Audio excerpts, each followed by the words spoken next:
There's this girl in my creative writing class. She just sat there. She didn't do anything. She didn't really say much. She did her work. She had this accent like she wasn't from here. It was weird. Never really met anyone like that, and I didn't think to meet anyone like that in a community college, but she got my attention is all. She was content. She wasn't like me. She didn't plan all of her movements out, thinking that everyone was gonna watch her.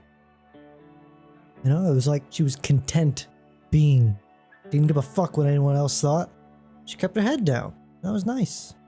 I liked that class. I like creative writing. One day, we're assigned this poetry assignment. And I never really thought about poetry much before this. But it opened this little spark in me, this, I don't know. I always got to class early. I got there about an hour early. And there I am, sitting in the classroom with the lights off. And I just start writing on the board. Poetry. Whatever came to mind. And I just left it there. I knew everyone in the class wasn't gonna care. You know, they're just jacking around, taking this class because they have to, but I don't know. I thought maybe it would provoke something. I left it on the board and then I erased it before anyone got there. But I did it again. Only problem was I kept doing it. About 3 times. One of those times I just set the marker down and I just sat there on the desk looking at it. I didn't even hear the door open. But out of nowhere, I hear a voice say, "That's very nice." Turn around and who's sitting there but her? I said thank you, but then I got up and I erased it. Why did I erase it? Flash forward to end of the semester. Class is over, pretty much. I noticed this girl stopped coming to class around Christmas time, and this was weird to me because I thought to myself that this was a girl that, like I said, kept her head down, did what she had to do. I don't know, I felt like I needed to ask the teacher if she was okay, if she heard anything. I can't believe I never thought to ask her name before, so I had to describe her. Teacher looked at me like I was psychotic. I sat in the back. I always sit in the back in my classes if I can help it.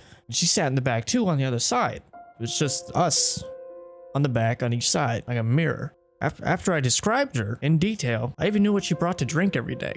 How do you miss that? She said I was the only one that sat back there.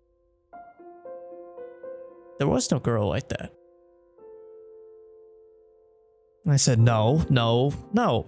She sat on the other side, right across from me. She had blonde hair, always drank a Mountain Dew, and she just looked at me like I was crazy. And I left.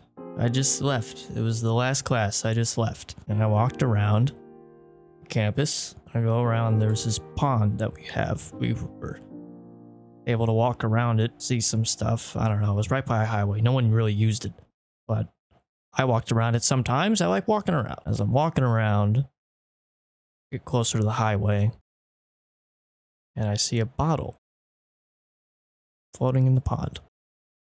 I knew she drank it. She drank it every class.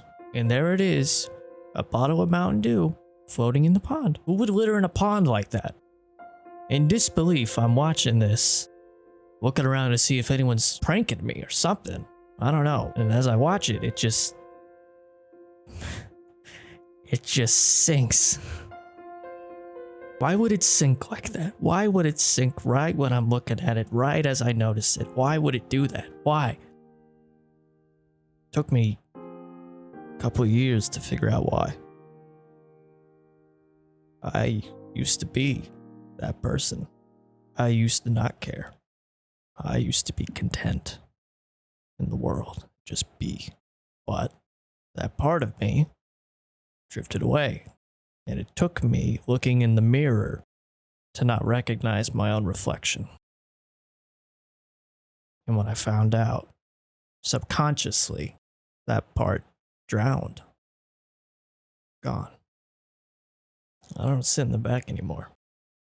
I do my best to sit in the front. I do my best to look forward. Focus. When I turn around, sometimes I think I'm going to see her, but I don't. And instead of being sad, I'm happy. I know now she's not real, and I know now that was all a figment of my imagination or something. So, that's that. Poetry. on the wall.